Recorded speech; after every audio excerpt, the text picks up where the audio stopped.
ನೋಡಿ, ಹಳೆಕೋಟೆ ಗ್ರಾಮ ಪಂಚಾಯತಿ ನಮ್ಮೂರಲ್ಲಿ ಊಟಕ್ಕೆ ಹೋಗಿ 3 ಗಂಟೆ ಆದರೂ ಕೂಡ ಒಬ್ಬ ಅಧಿಕಾರಿಗಳು ಕೂಡ ಈ ಪಂಚಾಯತ್ ಮೇಡರಿಲ್ಲ, ಕೇಳೋರಿಲ್ಲ, ಹಂಗೆ ಒಬ್ಬರು ಕೂಡ ಇಲ್ಲ ಅಂದರೆ ಯಾವ ಪಿ ಡಿ ಒ ಮೇಡಮ್ ಇಲ್ಲ, ಬಿಲ್ ಕಲೆಕ್ಟರ್ ಇಲ್ಲ, ಮತ್ತು ಕಂಪ್ಯೂಟರ್ ವರ್ಕರ್ ಆಪ್ರೇಟರ್ ಯಾರಿಲ್ಲ. ಫಸ್ಟ್ ಆಫ್ ಆಲ್ ಆಪ್ರೇಟರ್ ರೂಮೇ ಬಾಗಿಲಾಗಿದೆ. ಇಲ್ಲಿ ಬಾಗಿಲಾದ ರೂಮಲ್ಲಿ ಒಬ್ಬರು ಕೂಡ ಇಲ್ಲ. ಅಂದರೆ ಯಾರು ಬೇಕಾದ್ರೆ ಬಂದು ಏನಾದರೂ ಮಾಡಿ ಹೋಗ್ಬೋದು. ಆ ರೀತಿಯಾಗಿ ನಮ್ಮ ಪಂಚಾಯತಿಯ ವ್ಯವಸ್ಥೆ ಇದೆ. ಇಲ್ಲಿ ಹೇಳೋರಿಲ್ಲ, ಯಾಕಂತಂದರೆ ನಾವು ಯಾರು ಕೇಳೋಲ್ಲ. ಅದಕ್ಕಾಗಿ ಅವರವರು ಸಮಯನ ಪಾಲನೆ ಮಾಡ್ತಾಯಿಲ್ಲ. ತಮಗೆ ಇಷ್ಟ ಬಂದ ಬರ್ತಾರೆ, ಇಷ್ಟ ಬಂದ ಹೋಗ್ತಾ ಇದ್ದಾರೆ. ನೋಡಿ ಬೇಕಾದ್ರೆ ನೀವೇ ಈ ವಿಡಿಯೋದಲ್ಲಿ ನಾವು ಈಗ ಪಂಚಾಯತಿಗೆ ಒಂದು ಏನೋ ಸಮಸ್ಯೆ ಇದೆ ಕೇಳಕ್ಕಂತ ಬಂದಿದ್ದೀವಿ. ಆ ಒಂದು ಸಮಸ್ಯೆ ಕೇಳೋರಿಲ್ಲ, ಹೇಳೋರಿಲ್ಲ. ಅಂದರೆ ಸಮಸ್ಯೆಗಳು ಸುಮ್ಮನೆ ಇರ್ತಾವಂತ ಅನ್ಕೊಂಬಿಡ್ತಾರೇನೋ.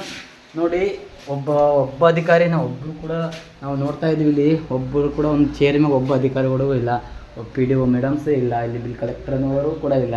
ಇಲ್ಲಿ ಯಾರೇ ಒಬ್ಬರು ಇಲ್ಲ. ಅದಕ್ಕೆ ಇದೆ ಫ್ಯಾನ್ ತಿರ್ತಾ ಇದೆ ನೋಡು. ಕರೆಕ್ಟ್ ಸಿಬ್ಬಂದಿಗಳಂತ ಒಬ್ಬರು ಕಾಣ್ತಾ ಇಲ್ಲ ಇಲ್ಲಿ. ಒಬ್ಬರು ಕೂಡ ಅಂದರೆ ಪಂಚಾಯತಿಗೆ ಯಾರು ಬಂದರೂ ಕೂಡ ಏನು ಮಾಡಿದ್ರು ಕೂಡ ಮಾಪು ಏನು ಲೆಕ್ಕದಾಗ ಈ ಪಂಚಾಯತಿನ ಬಿಟ್ಟ ಅಂದರೆ ದೊಡ್ಡ ಇಲ್ಲಿ ಏನಾಗ್ತವೆ ರೆಕಾರ್ಡ್ಸ್ ಅಲ್ಲಿ ಇರ್ತಾವೆ. ಯಾರು ಬೇಕಾದ್ರೆ ಬಂದು ನೋಡಿದ್ರೆ ಹೇಗೆ ಏನು ಎಂಬ ಪರಿಜ್ಞಾನದಲ್ಲಿ ಇವರು ಸಮಯ ಪಾಲನೆ ಮಾಡ್ತಾ ಇಲ್ಲ.